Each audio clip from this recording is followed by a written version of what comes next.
De Borinquen, donde he nacido yo, es un jardín florido de mágico primor, un cielo siempre nítido le sirve de dosel y dan arrullos plácidos las olas a sus pies. Cuando a sus playas llegó Colón, exclamó lleno de admiración: oh, oh, oh, esta es la linda tierra que busco yo.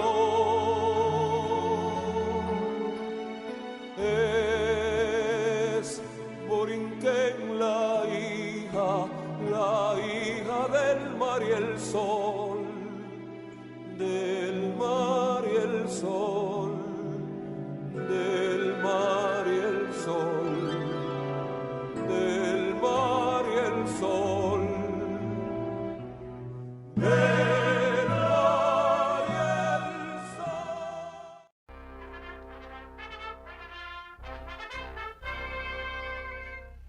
Arriba, muchachos, vamos a zarpar, a lejanas tierras vamos a pelear, por los caminos de la ley y el bien, marcha regimiento de mi Borinquen, todo por la patria habremos de dar, por padres hermanos que quedan acá, por la noviecita, el hijo y mi Dios, a la isla querida decimos adiós, adiós terruño adorado de mis anhelos, no olvides de este hijo ausente en tus oraciones, que yo en mis noches tristes con mis canciones, podré aliviar la angustia de mi dolor, gane o pierda siempre lucha con valor.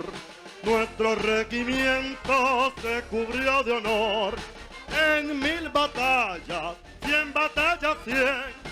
Siempre cara al viento, marcha regimiento de mi Borinquen, de mi Borinquen.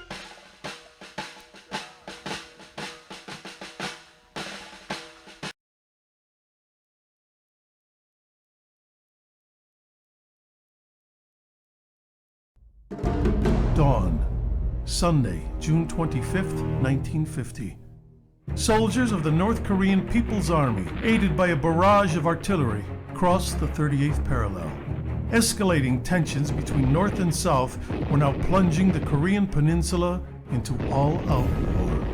Within days, the South Korean capital of Seoul was captured. The invasion caught the United States off guard. Obligated to its fledgling ally in the South, the U.S. hastily regrouped, preparing to send a force to meet the onslaught from the North. A shell of its World War II power, the U.S. military was met with early setbacks and driven to the extreme south of the peninsula, to the port of Pusan, where they would make a final stand and wait for reinforcements from home. Among those reinforcements were men of the 65th Infantry Regiment from Puerto Rico, known as the Barranquilleers, in tribute to the island's native name. The Puerto Rican unit had participated in the First and Second World Wars, but had never been truly tested in battle. The men were immediately pressed into action, attached to the Army's 3rd Infantry Division, and taking part in the breakout from Pusan and drive north. Following General Douglas MacArthur's daring invasion behind enemy lines at Incheon, the North Korean assault disintegrated and Seoul was recaptured. The momentum turned and the Allied forces pushing north, victory appeared within sight. But hopes of victory soon met cold reality in December 1950 in a remote part of North Korea near Chosin Reservoir. The Chinese army, backed by the Soviets, had recently entered the war and launched a massive assault on the overextended U.S. 8th Army and 1st Marine Division. In one of the epic battles in American history, the completely surrounded Americans slugged their way towards safety and evacuation at the port of Hungnam.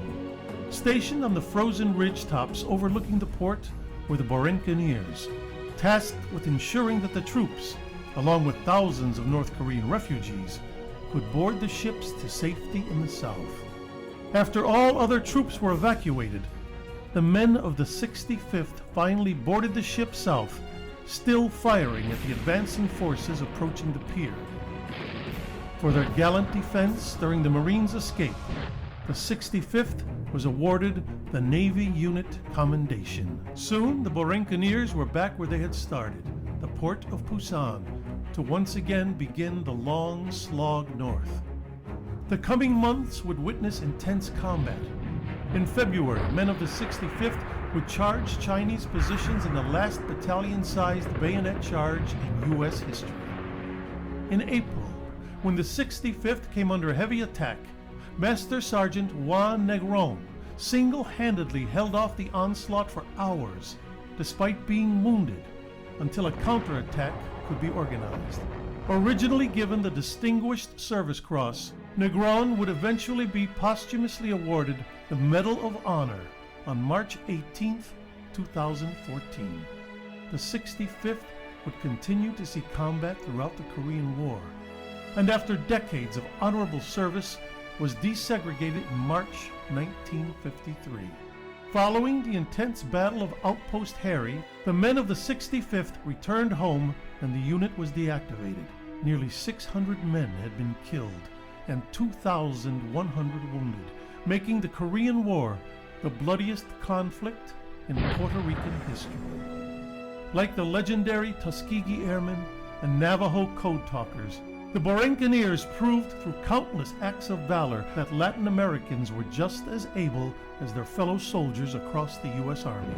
Their legacy of service, most notably cemented on the battlefields of Korea, was finally recognized in 2014 when Congress voted and President Obama signed the law awarding them the Congressional Gold Medal.